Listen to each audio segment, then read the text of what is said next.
عن جابر بن عبد الله الأنصاري عن فاطمة الزهراء عليه السلام بنت رسول الله صلى الله عليه وآله وسلم قال: سمعت فاطمة أنها قالت: دخل علي أبي رسول الله في بعض الأيام فقال: السلام عليك يا فاطمة. فقلت: عليك السلام. قال: إني أجد في بدني ضعفا. فقلت له: أعيذك بالله يا أبتاه من الضعف. فقال: يا فاطمة ائتيني بالكساء اليماني فغطيني به.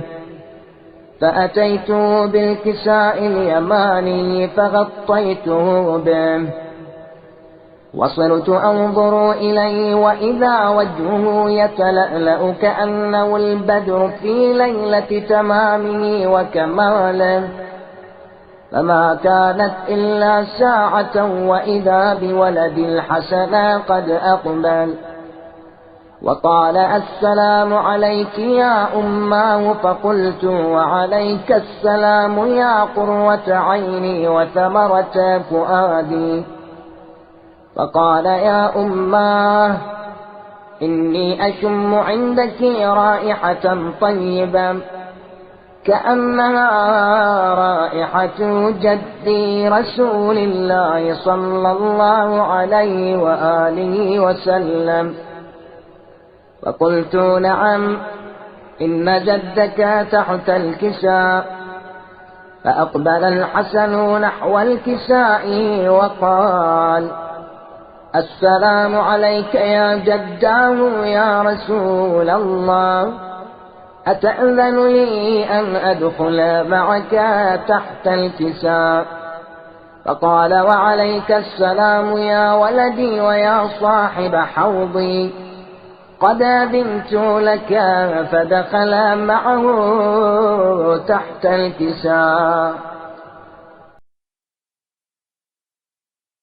فما كانت إلا ساعة وإذا بولد الحسين عليه السلام قد أقبل وقال: السلام عليك يا أماه.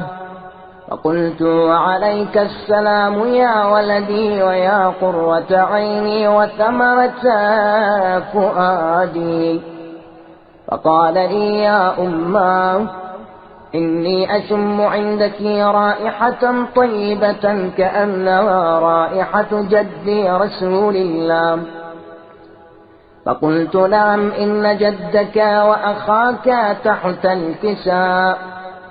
فدنا الحسين نحو الكساء وقال: السلام عليك يا جداه، السلام عليك يا من اختاره الله، أتأذن لي أن أكون معكما تحت الكساء؟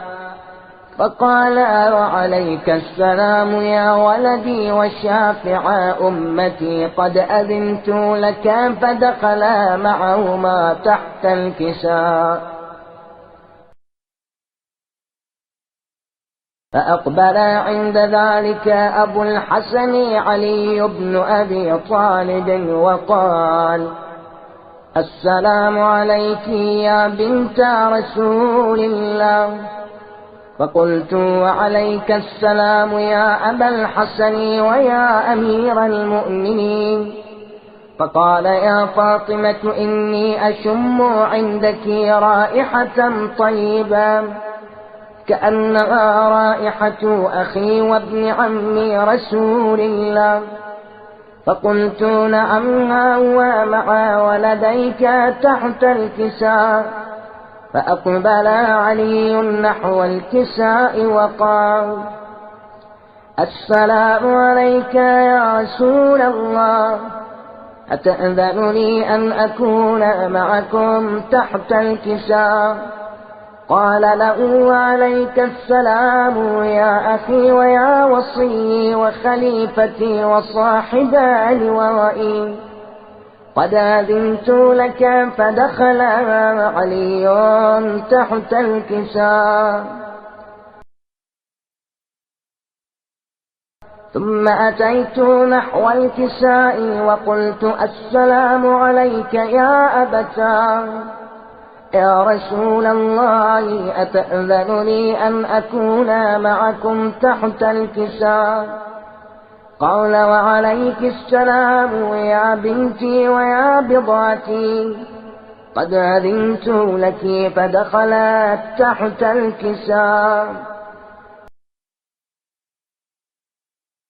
فلما اكتملنا جميعا تحت الكساء أخذ أبي رسول الله بطرفي الكساء وأومأ بيدي اليمنى إلى السماء وقال: اللهم إن هؤلاء أهل بيتي وخاصتي وحامتي، لحمهم لحمي ودمهم دمي، يؤلمني ما يؤلمهم ويحزنني ما يحزنهم.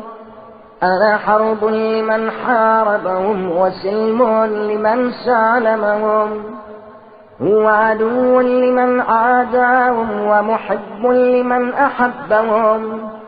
إنهم مني وأنا منهم. فاجعل صلواتك وبركاتك ورحمتك وغفرانك ورضوانك علي وعليهم، وأذنب عنهم الرجس وطهرهم تطهيرا. فقال الله عز وجل: يا ملائكتي ويا سكان سماواتي، إني ما خلقت سماء مبنيا ولا أرضا مدحيا ولا قمرا منيرا ولا شمسا مضيئا ولا فلكا يدور ولا بحرا يجري ولا فلكا يسري إلا في محبة هؤلاء الخمسة الذين هم تحت الكساء. فقال الأمين جبريل: يا ربي ومن تحت الكساء؟ فقال عز وجل: هم أهل بيت النبوة ومعدن الرسالة، هم فاطمة وأبوها وبعلها وبنوها. فقال جبريل: يا ربي أتأذن لي أن أهبط إلى الأرض لأكون معهم سادسا؟ فقال الله: نعم قد أذنت لك. فهبط الأمين جبريل وقال: السلام عليك يا رسول الله. العلي الأعلى يقرئك السلام ويخصك بالتحية والإكرام ويقول لك: وعزتي وجلالي إني ما خلقت سماء مبنيا ولا أرضا مدحية ولا قمرا منيرا ولا شمسا مضية ولا فلكا يدور ولا بحرا يجري ولا فلكا يسري إلا لأجلكم ومحبتكم، وقد أذن لي أن أدخل معكم، فهل تأذن لي يا رسول الله؟ فقال رسول الله: وعليك السلام يا أمين وحي الله، إنه نعم قد أذنت لك. فدخل جبريل معنا تحت الكساء. فقال لأبي: إن الله قد أوحى إليكم يقول: إنما يريد الله ليذهب عنكم الرجس أهل البيت ويطهركم تطهيرا.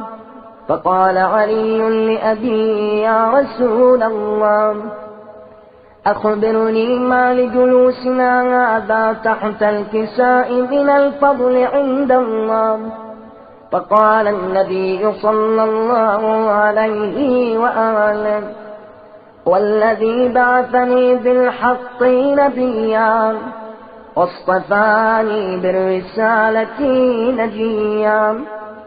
ما ذكر خبرنا هذا في محفل من محافل أهل الأرض، وفيه جمع من شيعتنا ومحبينا، إلا ونزلت عليهم الرحمة وحفت بهم الملائكة، واستغفرت لهم إلى أن يتفرقوا. فقال علي عليه السلام: إذا والله فزنا وفاز شيعتنا ورب الكعبة. فقال أبي رسول الله صلى الله عليه وآله: يا علي والذي بعثني بالحق نبيا واصطفاني بالرسالة نجيا، ما ذكر خبرنا هذا في محفل من محافل أهل الأرض، وفيه جمع من شيعتنا ومحبينا، وفيهم مهموم إلا وفرج الله همه، ولا مغموم إلا وكشف الله غمه، ولا طالب حاجة إلا وقضى الله حاجته. فقال علي عليه السلام: إذا والله فزنا وسعدنا، وكذلك شيعتنا فازوا وسعدوا في الدنيا والآخرة ورب الكعبة.